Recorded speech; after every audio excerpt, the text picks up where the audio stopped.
Nous avons par contre des données palynologiques issues de carottes océaniques qui sont prises au large de l'Afrique. Ici, c'est une synthèse de tous les travaux que Lydie Dupont a fait et qu'elle a publié en 2011. Et vous voyez ces carottes qui vont de zéro, c'est-à-dire de l'actuel, jusqu'à 400 000 ans, et qui montrent un certain nombre de fluctuations de l'environnement. Alors ici, on est près de l'équateur et ici, au large du Maroc.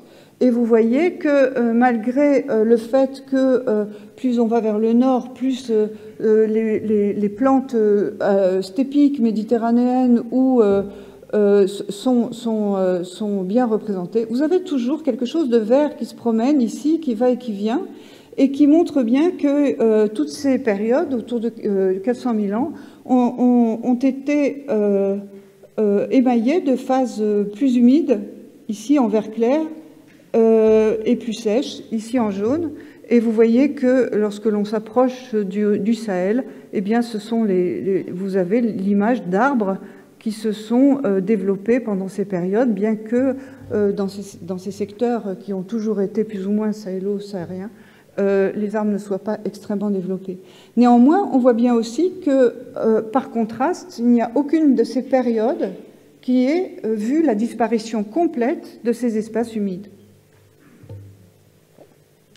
Alors, les modélisateurs du climat se sont intéressés. Alors maintenant que depuis une quarantaine d'années, les modélisateurs travaillent énormément et utilisent les données paléo pour valider les modèles climatiques qui vont être utilisés dans le futur, les modélisateurs vont s'intéresser à reconstruire le climat du passé. Et vous avez ici, par exemple, l'Holocène. Alors PI c'est pré-industriel, donc les modélisateurs utilisent toujours la référence au pré-industriel, donc on n'a pas une vision de ce qui se passe, mais une vision de ce qui se passe en plus ou en moins par rapport à l'actuel.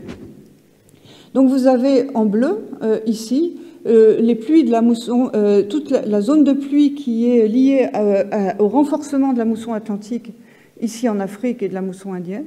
Là, par exemple à l'Holocène, par exemple à 125 000 ans, mais également à 504 000 ans et à 579 000 ans, où là, vous avez une période particulièrement humide comparée aux autres. Donc on arrive également, les modélisateurs sont également arrivés à reconstruire les précipitations, non seulement dans leur quantité, mais dans leur répartition saisonnière. Vous avez ici un exercice de modélisation qui permet de comparer l'évolution du climat par rapport à l'actuel il y a 6 000 ans, 9 005, 126 000 ans et 122 000 ans. Et vous voyez bien l'augmentation des précipitations de mousson ici pendant la période estivale, mais également le fait que ces précipitations ont connu aussi une répartition saisonnière différente de l'actuelle. Donc on est capable aujourd'hui avec les modèles et en confrontant les données et les modèles, à reconstruire de façon relativement fiable les précipitations ici en millimètres de pluie par jour. Donc je ne vais pas vous parler de l'ensemble de ces stades glaciaires, interglaciaires que vous avez évoqués tout à l'heure. Je voudrais regarder avec vous cette période très particulière du stade isotopique 3, qui est situé entre 29 et 57 000 ans environ, et qui est caractérisé suivant, si vous regardez cette carotte de North Grip, c'est-à-dire de la carotte le 16 au 18 sur des bulles d'air dans la glace au pôle Nord, vous voyez que c'est une période qui a été caractérisée par une intense variabilité climatique de très haute importance, avec une variabilité rapide et de très grande amplitude. Donc cette période est encadrée du stade 4, qui est un stade glaciaire, et de ce qu'on appelle le dernier maximum glaciaire, il y a 21 000 ans, où vous voyez que là, on est au minimum des températures. Donc on va regarder ensemble, si vous voulez bien, la signature de cet épisode-là en Afrique du Nord. Alors, aujourd'hui, en Afrique du Nord, cette période a été très longtemps contestée comme une période humide, parce qu'elle souffre de plusieurs défauts. La première, c'est d'être situé dans un intervalle de temps qui n'est pas couvert par le carbone 14 ou très peu couvert par le carbone 14, même si depuis les spectromètres de masse par accélérateur, on arrive jusqu'à 50 000 ans, mais c'est extrêmement difficile.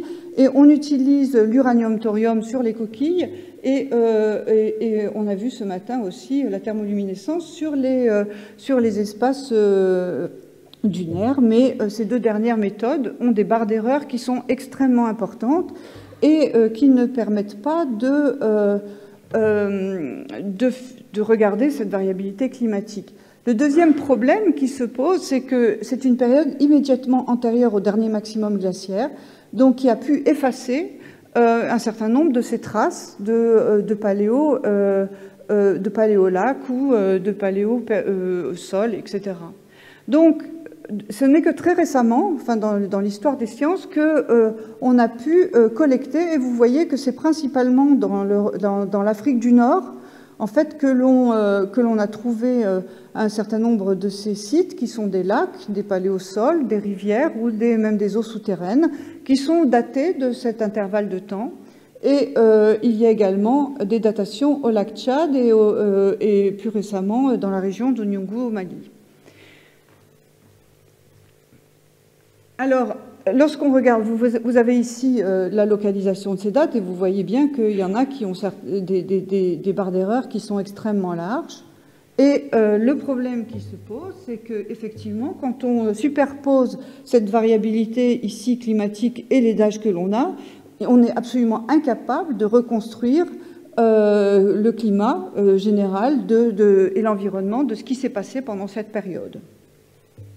D'autant plus si vous rajoutez ici l'insolation pendant l'été, juin, juillet, août, septembre, c'est-à-dire la chaleur reçue ici à 10 degrés nord, et vous voyez que les pics d'insolation, comme je le disais tout à l'heure, correspondent à des pics de mousson. Vous êtes ici à l'Holocène, au stade 5, et vous avez ici une période assez complexe, et justement, ces lacs interviennent au moment d'un creux d'insolation. Donc, est-ce qu'on n'a pas encore compris également, maintenant, quelle est la physique du climat qui permet de reconstruire cette période qui semble relativement humide, et est-ce qu'il s'agit de précipitations qui sont d'origine tropicale ou d'origine méditerranéenne, ou est-ce que les relations tropiques-extratropiques sont bien connues pour cette période-là? On est loin d'avoir réglé le problème. Donc, pour pouvoir donner une certaine crédibilité à ces enregistrements, eh bien, on regarde ce qui se passe dans les carottes marines. Et ici, vous avez la carotte de Bambili au Cameroun, où on a obtenu la première donnée palynologique continue sur 90 000 ans. Et vous voyez que ces carottes donnent donc une image relativement cohérente de l'environnement végétal et du climat, avec ici, donc vous êtes au Cameroun, et vous voyez bien que les phases forestières correspondent bien aux interglaciaires. Vous avez ici l'Holocène et le stade 5, mais vous voyez ici, entre 40 et 50 000 ans, une phase forestière qui est moins développée, certes, mais qui est développée tout de même. Et lorsque l'on regarde à la fois les données palynologiques et les données isotopiques sur les cires végétales dans les carottes marines, eh bien, vous voyez bien qu'il s'est passé quelque chose à cette période-là, même si c'est relativement ténu jusqu'au large du Sénégal. Mais vous voyez aussi, par les enregistrements sédimentaires, que vous avez des périodes où les flux de vent qui transportent la poussière à l'océan sont beaucoup moindres pendant ces périodes-là, comme à l'Holocène, comme au stade 5, donc qui témoignent bien. C'est tout un faisceau d'évidence qui permettent de montrer que vous avez là une période globalement plus humide, et même que la variabilité de l'humidité reflète bien la variabilité glaciaire-interglaciaire, telle que je vous l'ai montré dans la carotte de Grip. Donc ça, c'était pour vous montrer que vous avez ici une période qui est tout à fait intéressante en Afrique du Nord, qui est mal connue, et qui, avec les progrès de la recherche, des méthodes de datation, et certainement l'accessibilité du terrain permettra sans doute de mieux l'argumenter, même si, évidemment, aujourd'hui, c'est un peu plus compliqué. Mais je vais maintenant vous parler d'une période mieux connue, qui est l'Holocène, pour vous montrer et pour discuter avec vous de qu'est-ce que j'entends par le Sahara vert. Donc ici, vous êtes à l'Holocène et tous ces points indiquent, les points bleus, verts et des deux teintes de bleu et les points verts indiquent des secteurs humides. Et vous voyez bien qu'à l'Holocène, vous n'avez pas que des mégalacs comme le lac Tchad, mais vous avez une quantité de lacs qui non seulement s'étendent en Afrique, mais également en Arabie. Donc vous avez une période qu'on a appelée la période humide africaine. Et lorsque l'on regarde les datations qui sont données sur cette période humide africaine, vous avez ici le temps et ici la latitude, et vous voyez bien un gros paquet bleu ici foncé et un paquet plus clair ici. Voilà. Donc, et quand on regarde, on somme ces datations par pas de 1000 ans, et vous voyez que vous avez un maximum d'humidité qui est ici, avec l'extension de lacs très profonds, et ensuite, tout ensuite, immédiatement après, le développement de surfaces beaucoup moins profondes, de marécages, qui diminuent vers le présent. Alors, vous voyez bien que le pic d'insolation ici, il est antérieur au maximum de cette extension lacustre. C'est qu'il ne faut pas oublier la figure que je vous présentais du travail de Sondheim en 1978, qui montre qu'au dernier maximum glaciaire, on a sur tout le Sahara et le Sahel des étendues sableuses et une extrême aridité. Il faut tout ce temps pour recharger les aquifères. Et permettre à l'eau de dépasser le niveau de base et construire des lacs.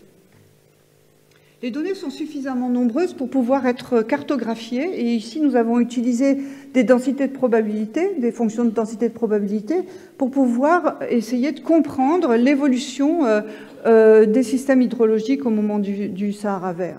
Donc je passerai sur l'ensemble de ces cartes qui montrent l'état hydrologique tous les 1000 ans, en vous montrant simplement ces deux périodes. La période 9005, qui est le maximum de l'humidité, et vous voyez bien que les systèmes les plus humides se concentrent dans des secteurs qui ne sont pas connectés les uns aux autres et qui correspondent au bassin du Nil, aux massifs centraux sahariens et au Niger-Mali. Et lorsqu'on suit cette affaire, pas à pas, on tombe sur une période où, certes, c'est moins humide,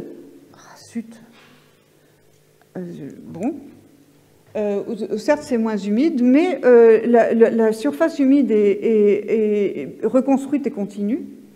Et ce qui est intéressant, c'est ce qui se passe entre cette période-là, 5005 avant le présent, 4005 avant le présent. Et vous voyez qu'entre ces deux périodes-là, on a la fracturation de ce front humide, la descente de ce front de 5 degrés de latitude. C'est la fin de la période humide, et cette période qui intéresse énormément les modélisateurs du climat, parce qu'on passe alors d'un environnement à dominance humide à un environnement à dominance aride qui est tel que celui qu'on connaît aujourd'hui. Les données paléohydrologiques sont corroborées d'une certaine façon par les données paléontologiques. Vous avez ici le travail de Jousse et Escargal en 2006 qui montre bien qu'au cours de l'Holocène, vous avez des témoins de faune, de paysages arborés assez au nord de l'Afrique saharienne, et qu'à partir de 4005 avant le présent, eh ben, vous avez cette descente vers le sud, et les sites qui témoignent de cette végétation arborée sont concentrés au sud de la Mauritanie. Et comme je suis palynologue, on va parler de biologie et on va parler de l'évolution de la flore. Et c'est là est le fond du problème concernant le Sahara vert. Vous avez ici le temps de 13 000 ans à 5 000 ans et ici la latitude. Et vous voyez que les plantes tropicales ont pu migrer vers le nord entre 13 000 et environ 8 000, 9 000 ans jusqu'au tropique et même au-delà pour ce qui concerne le celtisme.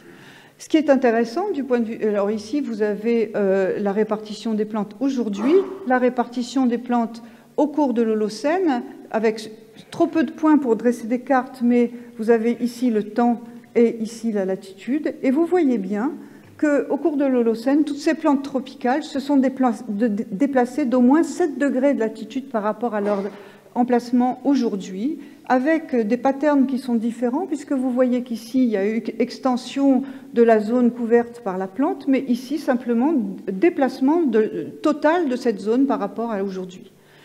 Mais ce qui est encore plus intéressant, c'est que si vous prenez l'ensemble de la flore, vous avez ici une flore un élément de la flore tropicale, ici un élément de la flore de la limite Sahara-Sahel aujourd'hui, avec le Salvadora, Bossia, Casaba, et l'Ephedra qui est purement saharien, saharo-méditerranéen.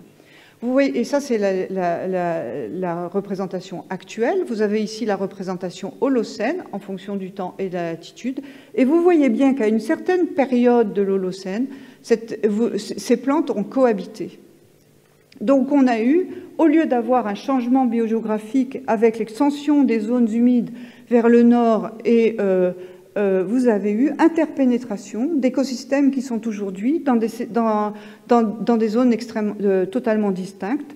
Et vous voyez bien qu'on a pu faire cohabiter le Celtis, la Salvadora, Bossia et Ephedra au même moment au cours de l'Holocène, dans la même zone de latitude. Donc il y a eu co-occurrence d'espèces, alors qu'aujourd'hui, ces espèces sont clairement séparées géographiquement. Donc le Sahara vert est quelque chose de beaucoup plus complexe qu'on peut le penser. C'est un secteur qui est toujours resté plus ou moins aride, avec interpénétration des plantes tropicales. Et comment ces plantes tropicales ont-elles pu migrer vers le nord? Eh bien, une carte qui était longtemps disponible sur le web, mais qui a aujourd'hui disparu, d'Erhard Schulz, montre bien, il a défini un certain nombre de zones végétales, il a gardé le Sahara bien aride, mais ce qu'il montre en gris ici sont les cours d'eau.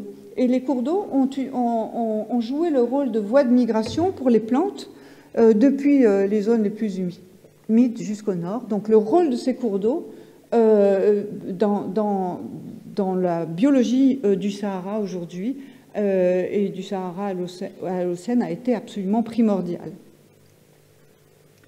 Les cartes la carte qui a été dressée par Parcours et Altman en 2006 montre bien cette complexité du système de la paléogéographie du Sahara à l'Holocène. Vous avez le mégalac Tchad qui est ici, qui est bordé par des zones humides qui sont extrêmement importantes, mais vous avez toujours ces espaces absolument désertiques, le Roub al-Khali par exemple, et la grande mer de sable au Soudan et en Égypte, qui ont toujours perduré, et on n'a jamais trouvé trace de la disparition de ces espaces. Donc on a véritablement la conséquence du changement climatique à l'Holocène a été un accroissement de la diversité biologique et de la diversité géographique d'ailleurs, est absolument phénoménal, puisqu'on a pu faire cohabiter, grâce au fait qu'il y avait plus de précipitations, mais aussi également plus d'eau dans le sol, je veux dire des plantes tropicales et des plantes désertiques. Venons-en maintenant au troisième point et dernier point de mon exposé, c'est la fin de la période humide. Il y a dans cette période, alors ici vous avez le temps, vous avez toutes les données palynologiques à peu près depuis 3 degrés sud et 21 degrés nord dans l'ensemble de l'Afrique de l'Ouest. Et vous voyez bien qu'au cours de cette période relativement récente de notre histoire, quelque chose s'est passé avec la destruction de toutes les forêts équatoriales, la destruction des forêts tropicales au Sahel et l'apparition du désert au Sahara. On n'a pas, c'est cette période dont je vous parlais tout à l'heure, avec cette fracturation du front humide et sa descente vers le sud et la disparition des espaces humides dans ce secteur. On a une seule donnée palynologique qui documente cette période pour tout le Sahara. C'est le fameux lac Yoa qui a été publié par Kreplin et collègues et moi-même par après. Et nous avons ici 6000 ans d'histoire. Et on voit bien cette période en vert qui est une période où les flux de la mousson étaient relativement encore importants. On est à 19 degrés de latitude nord entre le Tibesti et l'Ennédi, presque à la frontière de la Libye. Et ensuite, vous voyez que la zone d'influence méditerranéenne ne se fait sentir dans ce secteur qu'à partir de 2700 ans. Et vous voyez que les pollens de régions méditerranéennes sont capables de venir jusqu'au lac Vunyanga à partir de ce moment-là. Et qu'on a une période extrêmement complexe qu'on a du mal encore à comprendre ici du point de vue de la physique du climat entre 4005 et 2007. Donc on a une période et une transition qui est relativement douce, puisque ça fait 4500 ans qu'elle est en place. Le Sahara actuel ne se met en place qu'à 2007 dans ce secteur-là. Alors, les conséquences pour les populations humides de la fin de la période humide ont été très importantes pour les populations, puisqu'on a vu la migration des populations de Tichit-Walata, par exemple, vers le Saloum et les grands lacs, les grands fleuves, pardon, de l'Ouest africain, la migration vers le Nil et vers l'Éthiopie à partir du Tchad, et la célèbre migration bantoue à travers toute l'Afrique centrale à partir de cette période-là. Et le travail de Cooper et Cropland en 2006 montre bien, à la fin de la période humide, que les populations qui étaient largement déployées sur toute la période, dans tout ce secteur aujourd'hui extrêmement aride, se sont regroupées en bordure du Nil. Enfin, dernier point, voici une carte que j'ai piquée dans un site, dans un blog d'histoire géo d'un lycée, où on voit bien au Moyen-Âge que malgré le fait qu'on est dans un secteur extrêmement aride, des voies de migration étaient très importantes.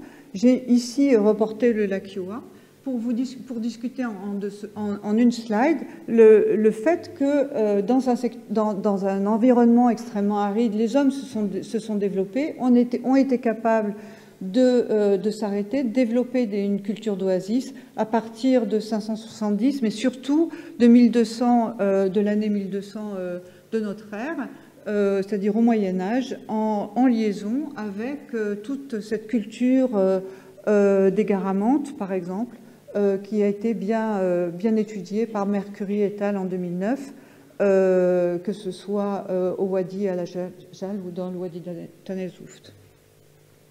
Donc voilà, je voulais vous montrer qu'est-ce que c'était qu'un Sahara vert. Un Sahara vert n'a jamais été complètement vert, il ne faut pas l'oublier. Ce n'est pas un remplacement d'un écosystème par un autre, mais quelque chose de beaucoup plus complexe qui voit l'interpénétration de zones écoclimatiques actuellement séparées. Mais quelle que soit la période, qu'elle ait été aride ou qu'elle ait été humide, elle n'a jamais été réellement un frein au déplacement des populations. Je vous remercie.